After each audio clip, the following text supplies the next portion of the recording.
അടിമാലി 10-ാം മൈലിൽ ആദിവാസി കുട്ടികൾക്കായി പ്രാഥമികാരോഗ്യ കേന്ദ്രം വഴി നൽകിയ ചുമയ്ക്കുള്ള മരുന്നിൽ കീടനാശിനിയുടെ അംശമെന്ന് പരാതി. മരുന്നു കഴിച്ച പെൺകുട്ടിയെ ആശുപത്രിയിൽ പ്രവേശിപ്പിച്ചു. മഹിളാ ശിക്ഷൺ കേന്ദ്രത്തിലെ കുട്ടികൾക്ക് നൽകിയ മരുന്നിലാണ് കീടനാശിനിയുടെ രൂക്ഷഗന്ധമുള്ളത്. കേരള മെഡിക്കൽ സർവീസസ് കോർപ്പറേഷൻ വഴി വിതരണം ചെയ്ത സാൽബ്യൂട്ടമോൾ എന്ന ചുമയ്ക്കുള്ള സിറപ്പിലാണ് കീടനാശിനി കലർന്നതായി സംശയിക്കുന്നത്.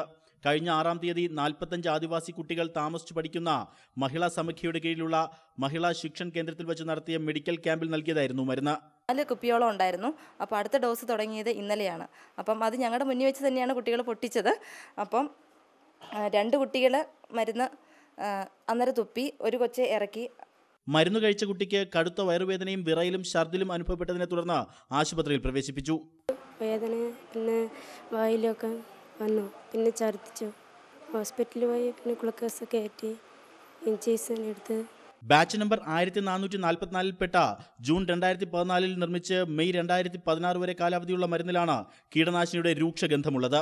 അടിയന്തരമായി ഇതേ ബാച്ച് നമ്പറിൽപ്പെട്ട മരുന്ന് പരിശോധിച്ച് എന്താണ് സംഭവിച്ചതെന്ന് കണ്ടെത്തിയില്ലെങ്കിൽ കുട്ടികൾക്കുൾപ്പെടെ കൊടുക്കുന്ന മരുന്നായതിനാൽ അപകടമുണ്ടാകാൻ സാധ്യതയുണ്ട്.